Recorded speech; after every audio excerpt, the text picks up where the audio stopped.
رائے راجو ایک بہت بڑا ہندو جادوگر تھا۔ لوگ اسے اپنے جانوروں کا دودھ دیا کرتے تھے اور اگر اسے کوئی اپنے جانوروں کا دودھ کا نذرانہ نہ دیتا تو وہ اس کے جانوروں پر ایسا جادو کرتا کہ جانوروں کے تھنوں سے دودھ کی بجائے خون نکلنے لگتا۔ ایک دن ایک غریب بڑھیا تازہ دودھ کی مٹکی لیے جا رہی تھی۔ آپ رحمت اللہ علیہ نے آواز دے کر بلا لیا کہ یہ دودھ قیمت لے کر ہمیں دے جاؤ۔ اس نے کہا کہ یہاں سے چند قدموں کے فاصلے پر رائے راجو جوگی رہتا ہے اور یہ دودھ اس کو ہی پہنچایا جاتا ہے، اور اگر نہ پہنچایا جائے تو جانوروں کے تھنوں سے بجائے دودھ کے خون آنا شروع ہو جاتا ہے۔ آپ نے تبسم فرما کر کہا کہ یہ دودھ ہمیں دے جاؤ تو تمہاری گائے کے دودھ میں خدا اضافہ کر دے گا۔ اس پر اس نے وہ دودھ آپ کی خدمت میں پیش کر دیا۔ آپ نے اس میں سے بقدر ضرورت نوش فرما کر باقی دریا میں پھینکوا دیا۔ بڑھیا نے گھر آ کر جب شام کے وقت دودھ دھونا شروع کیا تو گھر کے تمام برتن دودھ سے بھر گئے، اور دودھ تھا کہ کسی طرح تھنوں میں ختم نہیں ہوتا تھا۔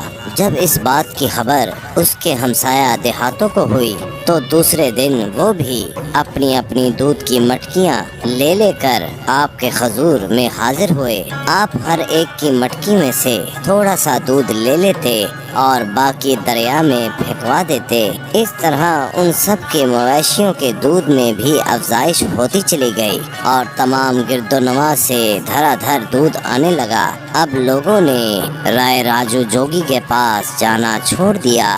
جب اس کو اس بات کا علم ہوا تو وہ آپ کے پاس آیا اور کہا کہ تم نے ہمارا دودھ تو بند کرا دیا، اب کوئی اور کمال بھی دکھاؤ۔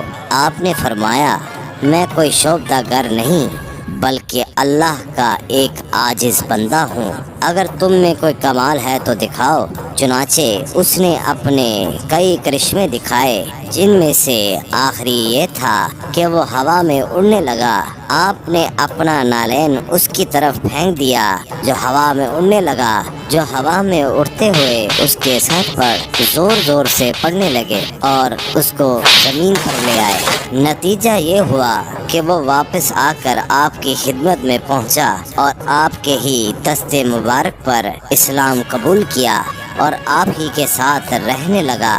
چنانچہ آپ نے اس کو شیخ ہندی کا خطاب دیا اور اس کی روحانی تربیت فرماتے رہے۔